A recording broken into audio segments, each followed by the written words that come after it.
Hey everyone, looks like we're back with a surprise final patch report. I had a feeling they might do at least one other patch before they wrapped it up. Maybe just to fix some bugs in the last patch, but I guess they actually wanted to send it off with a bang and do a proper final balance patch. As this one is confirmed to be the last one, which I am inclined to believe, because there's not really much of a point in keeping people working on the game after it is done actually making content. Once again, like I always say, I have my problems with how Ultimate has been doing their patches. I made an entire video on this way back, so if you want more details you can watch that. It aged about as well as it could in my opinion. Though since this is the final patch, I'll save most of my spearing comments, since it won't really matter anyways. I mean, not like they did to begin with, but, you know. Let's just take a look at the changes. DK's jab, down tilt, and neutral B was made a bit better. His jab has an additional active frame, which is nice. Down tilt has more hits done, meaning you can combo into things easier, presumably. His neutral B, specifically his grounded full charge, now has super armor on frame 9 instead of 11, and the aerial starts on frame 15 instead of 17. Link's jab now comes out one frame faster, which I suppose is good since he's not known for having the fastest options on the block. Down tilt had his angle changed by 5 degrees, now sending a bit more inwards, which might make it easier to combo from, though I couldn't say for certain. Up smash was given 5 more units of knockback growth, which is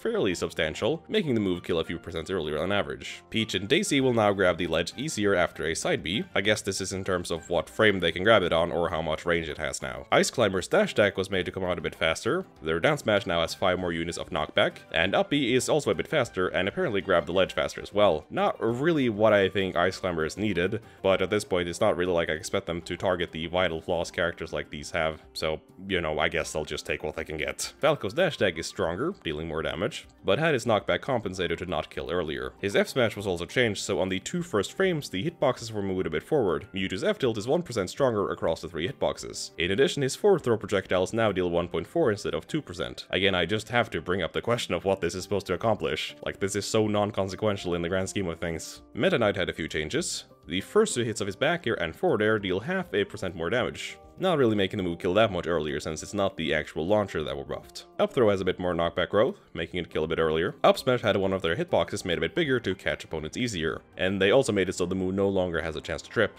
which is nice. They made Wario's jab stronger for some reason.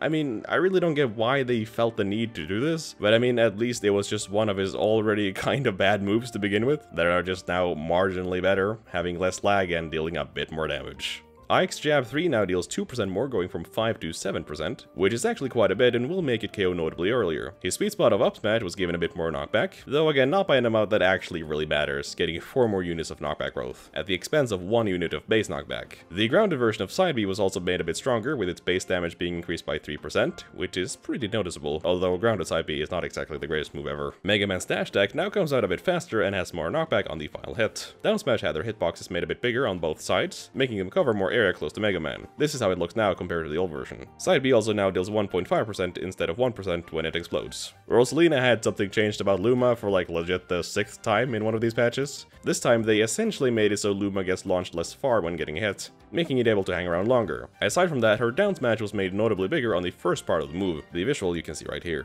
Robin's rapid jab was made a bit stronger, now dealing 0.9% damage per hit, and the hitbox was made a bit bigger as well, making the move harder to escape, which I know has been a problem in the past. To go along with that, the launcher was also made a bit larger as well, which you can see here. Bowser Jr. had some changes as well. His dash attack was made slightly stronger, and also had some knockback reductions to the multi-hits to make the move more consistent. Likewise, his down tilt also had a lot of knockback removed, to make sure the move is more consistent, along with a slightly different angle for the final hit. Up smash is also stronger, dealing a bit more damage across all hits. And finally, side B was given more knockback during the spinning animation, making it able to kill earlier. Ryu's strong forward tilt was made a bit faster. Neutral B was given more damage with compensated knockback, not like that move was killing you anytime soon anyways, but what do I know. And side B was given less end lag on all versions of Tatsu.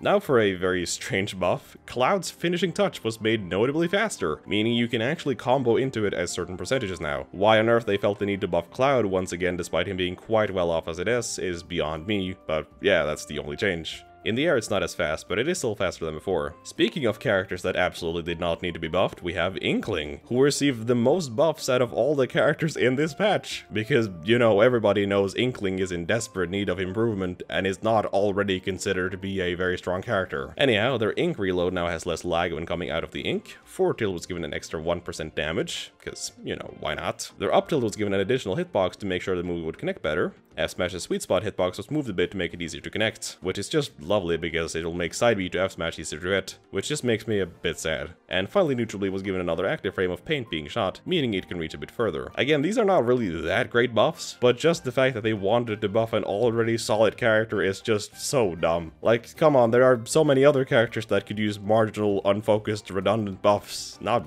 Inkling. Ugh. Moving on to Ridley, who had his dash attack made stronger, now dealing 13.5% instead of 12, with some minor knockback compensations.